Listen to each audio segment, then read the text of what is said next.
Now, today let's start with the MCQs of Stephen's law. ठीक है, and conduction अपना पूरा हो गया ना। कल सीरीज पैरेलल के जो भी क्वेश्चन थे मैंने उस पर होमवर्क भी दिया, डाउट्स बाद में करेंगे। आज अभी क्या करते हैं, रेडिएशन पे करते हैं। रेडिएशन पे मैंने आपको सबसे पहला क्या बताया था कि जितना भी हीट अगर आपने बॉडी पे क्या किया, इंसिडेंट किया, थोड़ा सा हीट क्या होगा, थोड़ा सा रिफ्लेक्ट और थोड़ा सा फिर अलग अलग कोएफिशिएंट देखे थे, ये याद है? What is small A? Coefficient of absorption, और वो क्या होगा, total heat absorbed upon total heat incident, आया ना? फिर स्मॉल आर क्या होता है, total heat reflected upon incident, and transmission क्या होता है, I mean coefficient of transmission क्या होगा, total heat transmitted upon total heat incident. इस ए आर और टी का रिलेशन क्या है, A plus R plus T is equal to 1। ये ठीक है। फिर हमने पढ़ा था there is something called as emissive power। emissive power के लिए लेटर क्या यूज होता है, E। फॉर्मूला क्या है, Q upon A। इसमें ये Q क्या है, E emitted per unit area per unit, और ये वाला E क्या है, emissive power, आया ना? ओके। फिर हमने पढ़ा था coefficient of emission, small E. Small E क्या होता है, capital E upon EB. Capital E मतलब क्या, एमिसिव पावर ऑफ बॉडी, और ईबी क्या है, एमिसिव पावर ऑफ। इनका जो रेशियो होगा वो आएगा coefficient of emission. Coefficient of emission का एक और नाम है जिसको आप कहते हो एमिसिविटी। एमिसिव पावर नहीं, emissive power capital E, this is emissivity small E. या फिर इसका दूसरा नाम क्या है, coefficient of emission. Do you understand this? Hello, ठीक है। अगर आपकी बॉडी फुल्ली ब्लैक बॉडी है, फुल्ली ब्लैक बॉडी, तो स्मॉल ई का वैल्यू क्या हो जाएगा, अरे मैंने बोला था ना, स्मॉल ई क्या होता है, जिसका आपको स्मॉल ई चाहिए उसका एमिसिव पावर लो और ब्लैक बॉडी से डिवाइड करो। अगर मुझे स्मॉल ई ब्लैक बॉडी का ही चाहिए तो ब्लैक बॉडी को ब्लैक बॉडी से डिवाइड करना पड़ेगा। आंसर क्या आएगा? Do you understand this? ठीक है। फिर हमने पढ़ा था there is something called as Stefan's law, याद है? हेलो, स्टीफन्स लॉ क्या था, Q upon T is A E sigma T raised to 4। इसमें ये Q upon T क्या है, हीट emitted पर यूनिट टाइम, और इसमें T क्या होता है, टेम्परेचर ऑफ बॉडी, और ये जो वैल्यू लोगे आप किसमें लोगे, केल्विन में लोगे। इसका मतलब क्या, कोई भी बॉडी अपने आप में से कितना हीट निकालेगा इन 1 सेकेंड, उसका ये फॉर्मूला है, ये याद है? ठीक है। फिर अगर इस T को मैं रिप्लेस कर देता हूं किससे, T नॉट से, तो क्या होगा, ये A E sigma T not raise to 4। ये वाला Q क्या हो जाएगा, heat absorb per unit time, और T नॉट क्या है,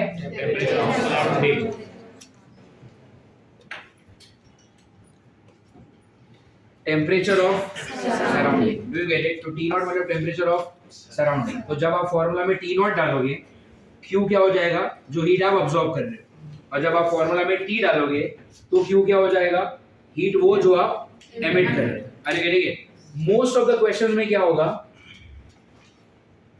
most of the questions will have what, T greater than T not.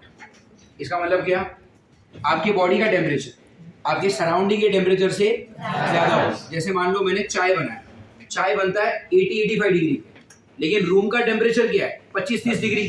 तो गर्म चाय है और रूम कैसा है, ठंडा। तो चाय मतलब क्या, बॉडी, बॉडी का टेम्परेचर ज्यादा है। रूम मतलब क्या, सराउंडिंग, T नॉट, उसका टेम्परेचर कम। तो चाय का टेम्परेचर ज्यादा है, रूम का टेम्परेचर कम। तो अगर चाय का टेम्परेचर ज्यादा है तो वो ज्यादा हीट एमिट करेगा या वो अब्सॉर्ब ज्यादा करेगा, एमिट ज्यादा करेगा। अरे बट जब वो चाय एमिट ज्यादा करेगा, क्या इसका मतलब ये होता है कि वो उस टाइम पे अब्जॉर्ब बिल्कुल नहीं करता? अब्जॉर्ब भी करेगा, एमिट भी करेगा, लेकिन ज्यादा क्या करेगा? Are you getting it? समझ में आ रहा है ये? अगर किसी महीने के एंड में अगर आपके जेब में पॉकेट मनी नहीं बचा, उसका मतलब ये थोड़ी कि आपको पॉकेट मनी मिल ही नहीं रहा। हो सकता है आपको 100 रुपया मिला, आपने पूरा 100 रुपया खर्चा कर दिया, अरे यार। या फिर ऐसा भी हो सकता है कि आपको 100 रुपए मिले, आपने 120 खर्चा किया, 20 रुपया दोस्त से उधार में लिया, तो ये लॉस हो गया ना? Are you understanding? और अगर आपको 100 रुपए पॉकेट मनी मिली, आपने 80 रुपया खर्चा किया, तो 20 रुपया बच भी सकता है, ये गेन भी हो गया। Are you getting it? अगर चाय का टेम्परेचर ज्यादा है, मतलब वो ज्यादा हीट एमिट करेगा या अब्सॉर्ब करेगा? तो मैं ऐसा लिखूं क्या? Heat emitted is more than what? Heat absorb. क्या आपको ये समझ में आ रहा है? जो हीट एमिट हो रहा है वो ज्यादा है, किसकी तुलना में? हीट एमिटेड मतलब क्या? जो हीट बाहर जा रहा है, the heat that is going out. और हीट अब्सॉर्ब का मतलब क्या? जो हीट अंदर आ रहा है। तो अगर बाहर जाने वाला हीट ज्यादा है, अंदर आने वाला कम, तो ओवरऑल गेन हो रहा है कि लॉस हो रहा है? Therefore, overall loss of heat is happening. Are you getting it? और इस लॉस के लिए क्या फॉर्मूला लिखवाया था मैंने? How will you find the loss? Tell me. Rate of loss of heat क्या होता है? कितना लॉस होगा बोलो मुझे? Tell me. ये कौन सा हीट है जो एमिट हो रहा है? ये कौन सा हीट है? बड़ा कौन है, ये या वो? एमिटेड। तो दोनों को सब्ट्रैक्ट कर दिया तो लॉस मिल गया। तो rate of loss of heat क्या आएगा बोलो? सब्ट्रैक्ट करोगे तो ए ई सिग्मा कॉमन ले लो ना, अंदर क्या आएगा? t raised to 4 minus t naught raised to 4. Do you understand this? तो rate of loss of heat का फॉर्मूला क्या आ गया? a e sigma t raised to 4 minus t naught raised to 4. Rate मतलब क्या? किसी भी चीज को टाइम से डिवाइड किया। हीट की बात हो रही है मतलब क्या? क्यू। और लॉस मतलब क्या? डिफरेंस ही हुआ। लॉस मतलब क्या?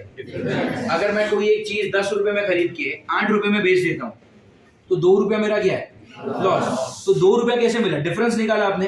तो डिफरेंस के लिए आप आगे डी लिख सकते हो। अरे यार, डेरिवेटिव चल रहा है ना अभी तुम्हारा। तो ये dq by dt को मैं क्या लिखूंगा? Tell me. a e sigma t raised to 4 minus t naught raised to 4. Do you get it? तो rate of loss of heat को आप क्या लिख सकते हो? dq by dt which is equal to what? a e sigma t raised to 4 minus t naught raised to 4. क्या आपको ये समझ में आ रहा है? पक्का? Fine. Now having this formula with us, dq by dt is equal to, what did I say? a e sigma t raised to 4 minus t naught raised to 4. ये करेक्ट है? नाउ यहां से दो टाइप के question आएंगे। Type 1 में question ऐसा होगा कि two different bodies having same temperature. आपके पास दो बॉडी होगी अलग अलग, बट दोनों बॉडी का टेम्परेचर कैसा होगा? सेम। मतलब क्या सेम होगा? ये वाला टी सेम होगा। Kept in the same surrounding. दो बॉडी है अलग अलग, दोनों का टेम्परेचर कैसा है? सेम। दोनों को सेम सराउंडिंग में रखा है, मतलब क्या सेम है? टी नॉट भी सेम है। अरे गिरेंगे। तो जब दो बॉडी ऐसे हैं जिनका टेम्परेचर सेम, जिनका सराउंडिंग भी सिग्मा क्या होता है? Stefan's constant. तो आपका dq by dt किस पे डिपेंडेंट होगा? तो क्या लिखोगे? dq by dt is proportional to area. Are you getting it? तो अगर आपको ऐसा पूछेंगे ना कि dq by dt 1 upon dq by dt 2 कितना है, तो क्या करोगे? Area 1 upon area. Are you getting it? अब अगर आपका बॉडी स्फेरिकल साइज का निकला, स्फेरिकल शेप का, स्फीयर होगा अगर आपका बॉडी, तो एरिया को क्या लिखोगे? 4 पाई r1 स्क्वायर, नीचे क्या लिखोगे 4 पाई कट होगा, ऊपर r1 स्क्वायर नीचे। अगर बॉडी स्फेरिकल निकला तो हर बॉडी स्फेरिकल हो जरूरी है क्या? अगर बॉडी क्यूब निकला एरिया कितना होगा 6l1 स्क्वायर अपॉन 6 और 6 कैंसिल होगा, l1 square upon do you understand this? लेकिन ये लॉजिक कब यूज करोगे? जब आपके पास दो अलग अलग बॉडी होगी जिसका टेम्परेचर कैसा होगा और जिनको सेम सराउंडिंग में रखा जाएगा तो ही। अरे भाई ये लिखने के लिए बाकी सब कुछ कांस्टेंट चाहिए ना, तो ये एक टाइप का क्वेश्चन है। अरे गेटिंग इट? दूसरा क्वेश्चन ऐसे आता है,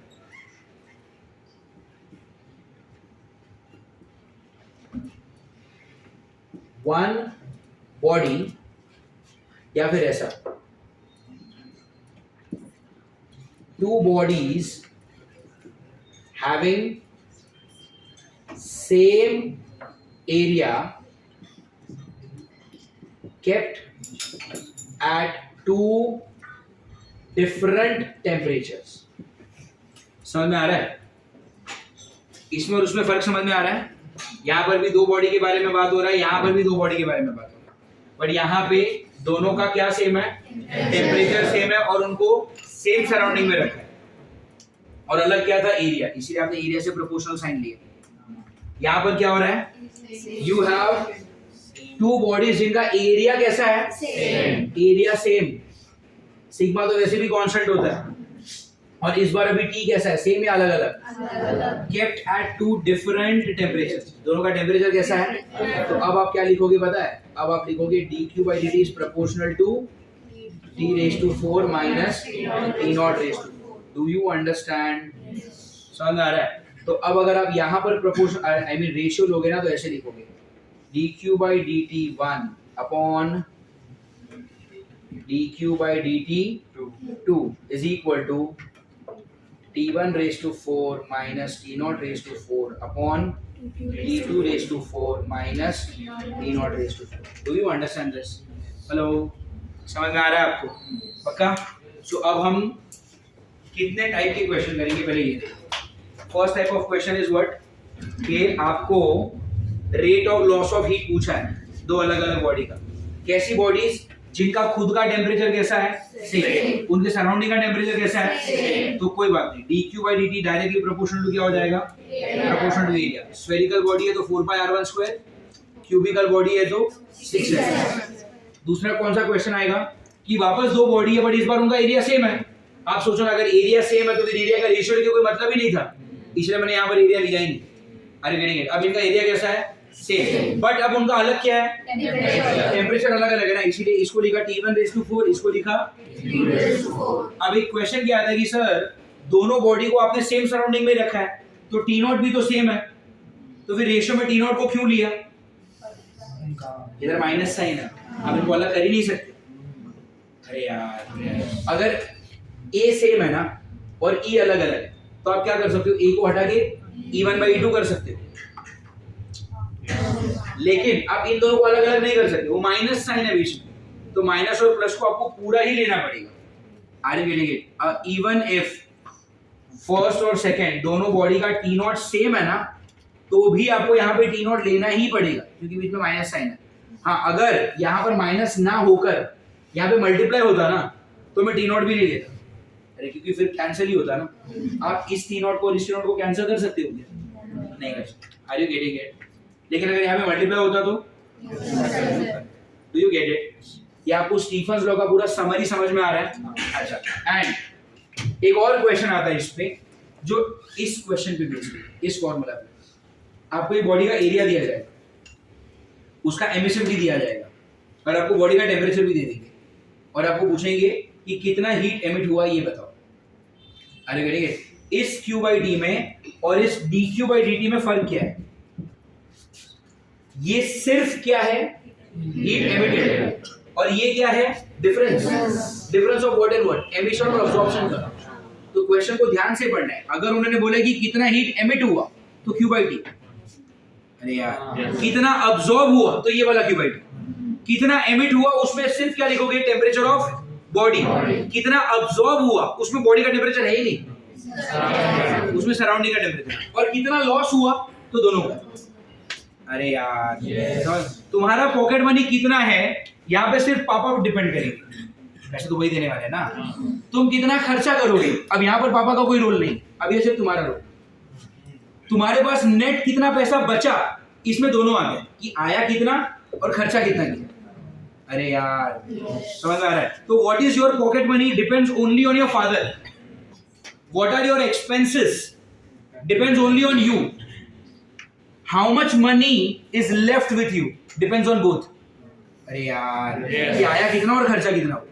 तो एमिशन जो होगा वो सिर्फ बॉडी के टेम्परेचर पे डिपेंड करेगा, अब्जॉर्प्शन जो होगा वो सिर्फ सराउंडिंग पे डिपेंड करेगा, बट कितना लॉस हो गया वो दोनों पे डिपेंड करेगा। Are you getting it? Yes पक्का? और ये सब कुछ समझ में आया? Now we are going to solve 3 types of question. पहला टाइप कौन सा बोला मैंने? सब्स्टिट्यूशन। सीधा पूछा जाएगा कि कितना हीट एमिट हुआ, एरिया डालो, ई डालो, सिग्मा डालो, टी डालो और मल्टीप्लाई डिवाइड जो करना है करो, आंसर सीधा आ जाएगा। दूसरा कौन सा? इस पे बेस्ड होगा। ये कौन सा? दो बॉडी है, टेम्परेचर सेम, सराउंडिंग का टेम्परेचर सेम, बट दोनों का एरिया कैसा है? अलग अलग, इसलिए रेशियो आएगा A1/A2। और ये कौन सा? एरिया सेम, एरिया सेम है इसलिए यहाँ पे A1/A2 लिया ही नहीं, लेता भी तो कैंसिल हो जाता। एरिया सेम है, अलग क्या है? टेम्परेचर किसका? सराउंडिंग का या उनका खुद का? बॉडी का खुद का। आप ऐसे समझ सकते हो कि एक बॉडी है 200 डिग्री पे रखा है, एक बॉडी है 400 डिग्री पे रखा है, बट दोनों बॉडी इसी रूम में, 200 डिग्री 400 डिग्री इसी रूम में रखा है। रूम सेम है ना, मतलब क्या सेम है? सराउंडिंग। तो T0 सेम है, बट एक का 200 डिग्री है वो यहाँ पे डाला, एक का 400 डिग्री है वो यहाँ पे डाला। अरे ठीक है, रूम सेम है ना, लेकिन फिर भी T0 को इग्नोर कर सकता हूँ क्या? क्योंकि इधर, डू यू अंडरस्टैंड दिस? पक्का? तो in your notebook what you can write down summary of whatever radiation जो अब तक हमने पढ़ा है, इसको लिखेंगे, फिर इसके ऊपर क्वेश्चंस करेंगे, ठीक है? So homework session, what page is this? Page number 44. Sorry, 44. Page 43 पे आ जाओ and 86 और 87 क्वेश्चन देखो। हाँ ठीक है, समझ गए ना? चलो 86 क्वेश्चन देखो, 86 followed by 87. Yes, Parth, read.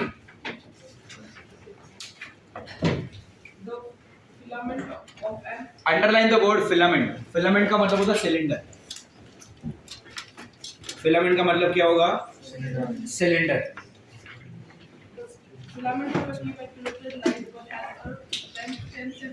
देखो एक सिलेंडर है, सुनो यहाँ, एक सिलेंडर है आपके पास, सिलेंडर का लेंथ कितना है और उसका कुछ तो डायमीटर होगा ना, वो डायमीटर भी आपको दिया हुआ है। तो how much is the length? Again 10 centimetre. तो क्या करेंगे, 10⁻² से मल्टीप्लाई करके उसको बना दिया मैंने मीटर। फिर डायमीटर कितना दिया है? 0.4 mm। अच्छा सुनो, अभी डायमीटर 0.4 है तो रेडियस कितना हुआ? मिलीमीटर है ना, तो -3 डाल के मीटर कर दूं। अरे मिलीमीटर टू मीटर कन्वर्जन आता है कि नहीं? अच्छा ये 0.2 है, एक काम करो इधर पॉइंट भी हटा के इसको क्या कर दूं? -4। Very good. फिर एमिसिविटी का मतलब तो बोला था यार, स्मॉल ही कितना? 0.2। ठीक है। फिर पावर, पावर क्या होता है? 2/T। कितना पावर वो रेडिएट करेगा एट 727 डिग्री। स्टीफन्स लॉ में टेम्परेचर का जो वैल्यू डालते हैं केल्विन, 727 मतलब कितना केल्विन? 273 ऐड करो 1000 kelvin. Do you understand this? अब क्वेश्चन को समझो। एक फिलामेंट है, फिलामेंट मतलब क्या?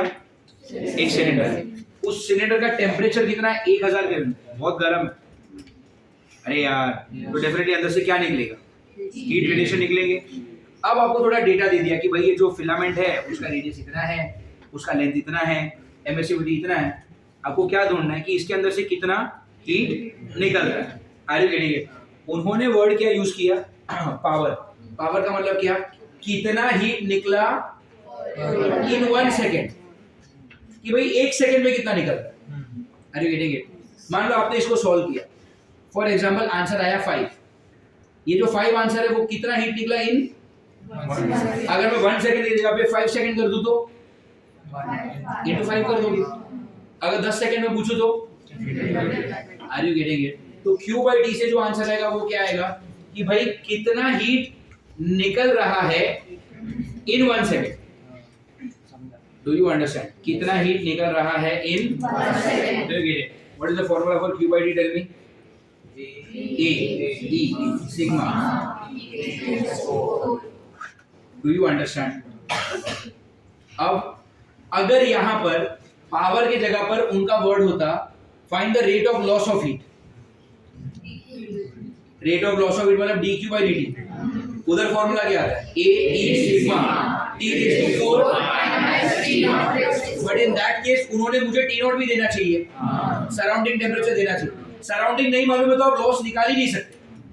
अरे यार अच्छा, अगर उन्होंने मुझे पूछा होता कि ये फिलामेंट कितना हीट अब्सॉर्ब कर रहा है, Q by D A E sigma T not raise to 4, but T not मालूम ही नहीं है, तो ये फिलामेंट कितना अब्सॉर्ब कर रहा है ये आप इसमें नहीं निकाल सकते, लॉस नहीं निकाल सकते। सिर्फ क्या निकाल सकते हो? Do you get it? इसमें E मालूम है, E कितना 0.2। A कितना? A for area. एरिया का फॉर्मूला क्या होता है? 4 pi r स्क्वायर। अगर स्फीयर होता तो स्फीयर है, एरिया का फॉर्मूला तो 6l स्क्वायर। अगर क्यूब होता, ये क्यूब है, ये क्या है? सिलेंडर का एरिया क्या होता है? 2 pi r l। I am talking about the surface area. ये सिलेंडर है, बट आप इसका देखो ना, रेडियस कितना कम है, मतलब एकदम पतला सा लाइन होगा यार। तो उसमें टोटल सरफेस एरिया मत निकालो, सिर्फ कर्व्ड सरफेस एरिया निकालो। 10th स्टैंडर्ड में मेंसुरेशन था कि नहीं? ये पढ़ाई कि नहीं तुमने? सिलेंडर का कर्व्ड सरफेस एरिया क्या होता है? 2 pi r h। और टोटल सरफेस एरिया मतलब क्या? Curved plus these two flats. याद है? तो यहाँ पे फ्लैट वाला नहीं लिया मैंने। अरे फ्लैट का रेडियस कितना है? 2। कितना होगा ये एरिया? छोड़ो, इग्नोर करो। Do you get it? क्या लिया मैंने फिर यहाँ पे? 2 pi r। ये सिग्मा क्या है? वैल्यू क्या है? और T मतलब क्या? Temperature of the body. कितना? 1000 मतलब 10�3 लिखूं, क्योंकि उसका पावर क्या करना है मुझे? 4। Do you understand? And because ऐसा क्वेश्चन पहली बार हो रहा है तो मैं पूरा सॉल्व करूंगा, दूसरा जो क्वेश्चन होगा आप लोग खुद से करोगे। Get it? चलो, तो वैल्यूज कैसे डालेंगे? Q by T। पहले एरिया की जगह पे क्या लिखोगे? 2 पाई मतलब 22/7, r मतलब radius 2 into 10 raised to -4, l मतलब लेंथ 10 into 10 raised to -2। ये मैंने क्या लिखा पूरा? एरिया। फिर क्या लिखना है? E मतलब क्या? 0.2 मतलब क्या? 2 into 10 raised to माइनस, ये मैंने लिखा E। फिर मुझे क्या लिखना है? सिग्मा। सिग्मा होता है 5.67 into 10 raised to -8, और फिर मुझे लिखना है टेम्परेचर 10 raised to 3 का 4th power. Do you understand? ये मैंने वैल्यूज डाला। अब देखते हैं क्या क्या चीजें हम डायरेक्ट सॉल्व कर सकते हैं। 2 into 2 4 into 2 8। Do you understand this? तो ये 8 हो गया। अच्छा 8 into 22 भी तो आता है मुझे, तुमको आता है? नीचे क्या है? मैं डॉट इसलिए कर रहा हूं ताकि मुझे पता चले कि भाई क्या क्या हो चुका है, क्या क्या बाकी है। मैं तो उसी में कंफ्यूज होता है इनसे। ये -4 और ये -2, -4 और -2, -6 और ये +1 निकला ना, -5, -5 और ये 1, -6 और -8, तो अब तक क्या है? माइनस, ये 3 4s are +12। अरे यार, तो -14 + 12 -2। समझ में आ रहा है? अब क्या बचा? सिर्फ 5.67। Do you understand this? Hello? Okay. अब क्या? 176 को 7 से डिवाइड कर दो। 7 2s are 7 2s are and 3 36 and 1 25.1। Into 10⁻⁻, into 5.67। समझ में आ रहा है? अब मैं क्या करूंगा मालूम है, मैं ऑप्शंस को देखूंगा कि क्या ऑप्शंस बहुत ही पास पास है कि दूर दूर। अब अगर ऑप्शंस दूर दूर है तो हम क्या करेंगे मालूम है, 25.1 को आप लगभग 25 समझ लो। ये इसलिए मैंने ऐसा किया क्योंकि मुझे 25 का टेबल आता है। अरे यार, है ना, तुमको आता है, बताओ फिर। 25 7s are 175, 175 में 5 कैरी 70, 25 6s are 150, 150 और कैरी कितना था, कितना हुआ 160, उसमें 7 कैरी 16, 25 5s are 125, 125 प्लस 16 141। दो डेसिमल इसके हैं और ये कितना है 10⁻⁻, और अब दो डेसिमल और घुमा लो 1.41, 75 तक जा सकते हो, इट्स ओके। और आपने क्यूबाइड निकाला, पावर है, वैट होगा या तो क्या होगा 2%। Do you get it? अब ऑप्शंस क्या क्या है, पहला ऑप्शन क्या है 1.425 हो गया ना, फिर अरे 1.42, अरे 1.41 है, Am I not close? 1.4 आया ना उनका भी, 1.4 मेरा भी आया। तुम सारे आंकड़े मत देखो, सारा मैच कैसे होगा। मैंने 25.1 को सिर्फ 25 ले लिया, अरे इधर मैंने थोड़ा आगे पीछे कर दिया ना। अगर ये नहीं करते ना तो तुमको क्या करना पड़ता, इसको और इसको मल्टीप्लाई करना पड़ता, ये तीन डिजिट वाले मल्टीप्लिकेशन, उसके लिए जगह और टाइम दोनों लगता। अरे गेटिंग, मैंने कब एक्यूरेसी, मतलब I am not looking for an accurate answer, क्योंकि अप्रोक्सीमेटली मैच हो गया ना, उनका भी 1.4 आ रहा है, मेरा भी 1.4 आ रहा है, तो ये चलेगा। Are you getting it? Fine, this takes care of what, tell me. Question number 86 हो गया। 87 क्वेश्चन पढ़ो। The quantity of heat radiated in 10 minutes. In 10 minutes मतलब टाइम कितना है 10 मिनट। यहाँ पर जो आंसर आया ना वो 1 सेकंड का आया। अभी मेरे को क्या चाहिए 10 मिनट्स, मतलब क्या, मिनट्स में सॉल्व नहीं कर सकते भाई, सेकंड में करना पड़ेगा। 600 सेकंड, 1 मिनट मतलब 60 ना, तो ये 600 हो गया। अरे समझ में आ रहा है, उसको सो रहा है तू, समझ में आ रहा है तुझे? हाँ, फिर By a blackened cube of volume 125. Black and cube, underline, black cube बोला मतलब ई कितना 1। अरे हाँ है ना, ठीक है। फिर Of volume 125 cube centimetre cube, ठीक है। फिर when maintained at 227 degrees Celsius. क्या टेम्परेचर पे मेंटेन किया उसको, 227 डिग्री, मतलब कितना 500 kelvin. Calculate what, the amount of heat radiated. सुनो, इस बार अमाउंट ऑफ हीट रेडिएटेड पर सेकंड नहीं पूछा, कितना हीट निकला बोला 10 मिनट में। क्या फॉर्मूला है वहां पे देखो, Q upon T is what, sigma. इधर नीचे T था ना, T इधर डाल दो। See, I hope you understand, जब ये T नीचे है तो आपको 1 सेकंड का आंसर मिलेगा। जब आप T इधर लेकर आए और इधर टाइम का वैल्यू डाल दिया 600 सेकंड, तो आपको सीधा 10 मिनट का आंसर मिलेगा। आया ना? ओके, अब मुझे बताओ आपको क्या क्या चाहिए। टाइम चाहिए, दिया है 600 सेकंड। टेम्परेचर चाहिए 500।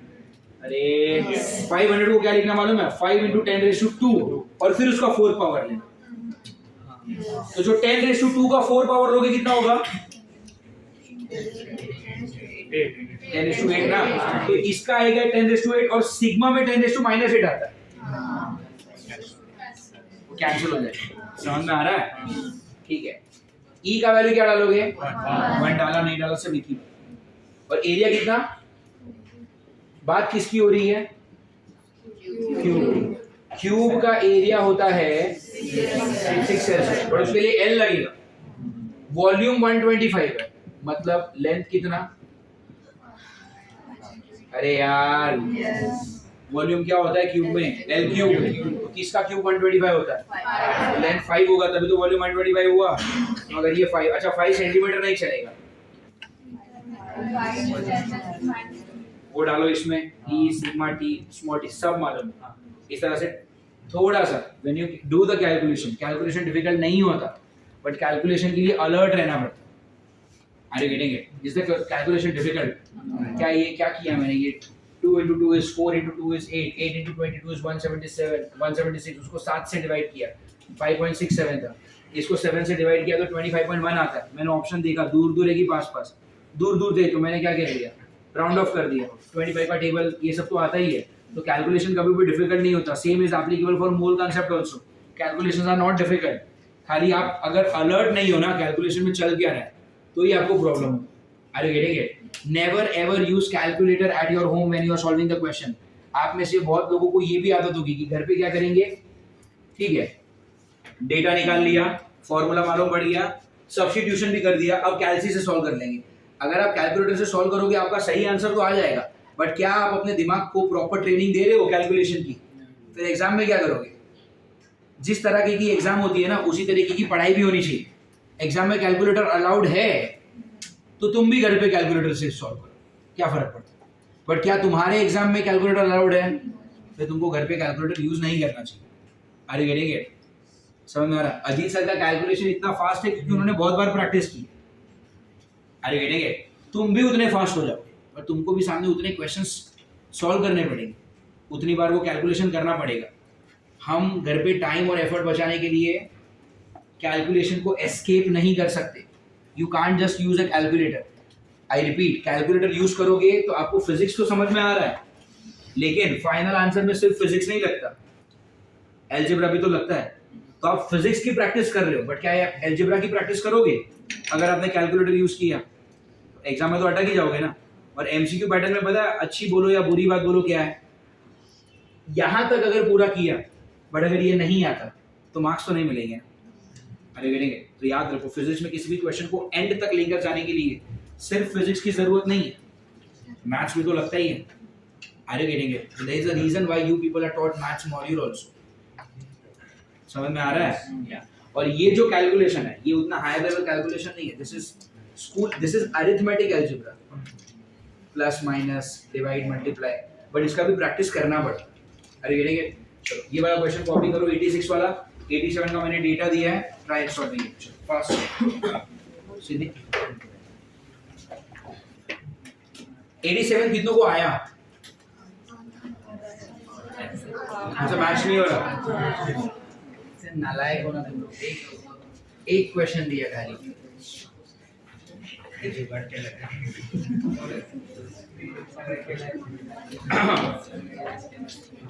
चलो देखते हैं। Let's have a look at question number 87. Area कितना? 6L स्क्वायर ना, 6। थोड़ा डायरेक्ट करूं, L का स्क्वायर मतलब क्या? इसका स्क्वायर। 5 × 10⁻² का स्क्वायर क्या होगा? 25 × 10⁻⁴। अरे हाँ ना, ये हो गया एरिया। एमिसिविटी E कितना है? 1। तो रखो नहीं रखो फर्क नहीं पड़ता। सिग्मा कितना? 5.67 × 10⁻8। कैपिटल T कितना है? 500 का 4th पावर, मतलब क्या? 5 × 10⁻² का 4th पावर। तो 5 का 4th पावर क्या होता है? 625। और 10⁻² का 4th पावर क्या होता है? 10⁸. अरे समझ में आ रहा है? इंटू स्मॉल टी कितना था? 600 सेकेंड, मतलब 6 × 10⁻²। हाँ या ना? सब्स्टिट्यूशन तो सही किया क्या तुमने? यहीं पर गलत है फिर तो आगे तो कुछ होगा ही नहीं ना ठीक से। ये आया, इसके बाद नहीं आ रहा। तुम 11 12 छोड़ो, पहले जाके 4th स्टैंडर्ड का जाके मैथ्स का ट्यूशन जो तुमको ये सब सिखाए। कासिम सब ठीक है आज? System clean?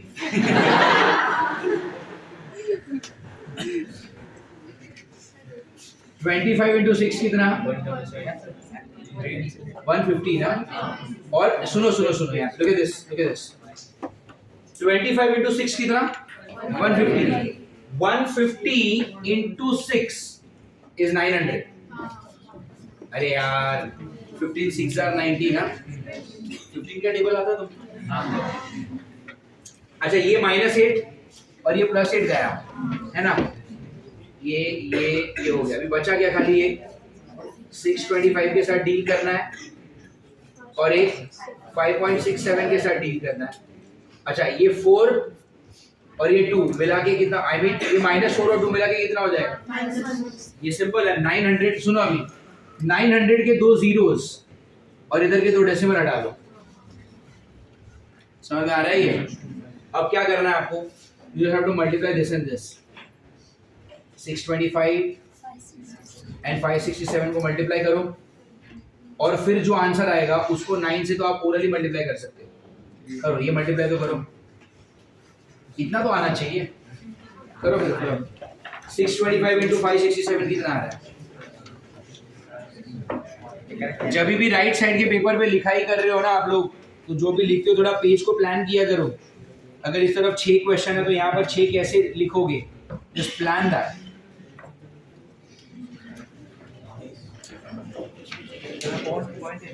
सॉरी 5.67 का डेसिमल हटा के 900 का 2 जीरो एडजस्ट किया ना मैंने।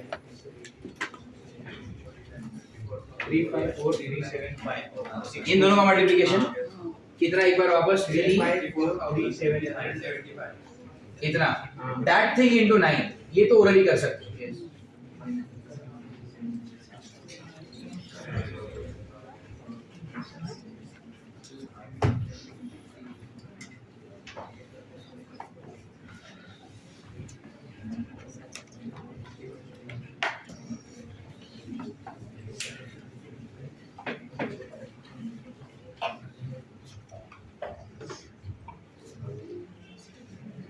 जल्दी, सॉरी 9375 इंटू 10⁻² है ना? -2 मतलब क्या? डेसिमल शिफ्ट होगा 31893.75। Do you get it? ये क्या निकाला आपका? क्यू निकाला ना? तो दिस मच ऑफ जूल्स। क्या आंसर है? How much? 3260। हाँ, तो ये कितना है? ये 31,800 और ये कितना है? 32,000। तो सेम ही तो हुआ ऑलमोस्ट। अरे समझ में आ रहा है ये? तो the closest answer to this is this only. बाकी सारे ऑप्शन पढ़ो क्या है? ये कितना है? 42,000। ये 42,000, ठीक है। फिर 15,280, ठीक है। फिर ये 3260, फिर 38,700, ये 31,000 में आ रहा है। ये 42, ये तो बहुत दूर हो गया। ये 15 बहुत छोटा हो गया। और ये 28, इसमें देखो 3,000 का फर्क है और इसमें हार्डली देखो 150 का फर्क है। दिस इज द क्लोजेस्ट ना? आपका आंसर क्या आएगा? Option C. एग्जैक्ट आंसर लाने के लिए कौन बोल रहा है तुमको? समझ में आ रहा है मैंने क्या बोला? Fine, then this takes care of what? Tell me these 2 questions. खाली ये 3 क्वेश्चन लिख के रखो, ये कल मैं तुमको कराता हूँ, ठीक है? कल ये 3 क्वेश्चन करते हैं और एक 2-3 क्वेश्चन और है। कल स्टीफन्स लॉ के सारे क्वेश्चन खत्म करेंगे and then I will give you around 30-35 questions as homework for tomorrow also. फिर ये दोनों आज का और कल का जो होमवर्क है उसको फिर तुम्हारा और पीसीएम का ऑनलाइन डाउट्स कर सकते हैं ना ऑनलाइन, ठीक है? दैट सेव्स टाइम, ठीक है? फाइन, इसको पॉज कर दो। Okay, that is all, we are done for the day. Thank you all of you, good bye.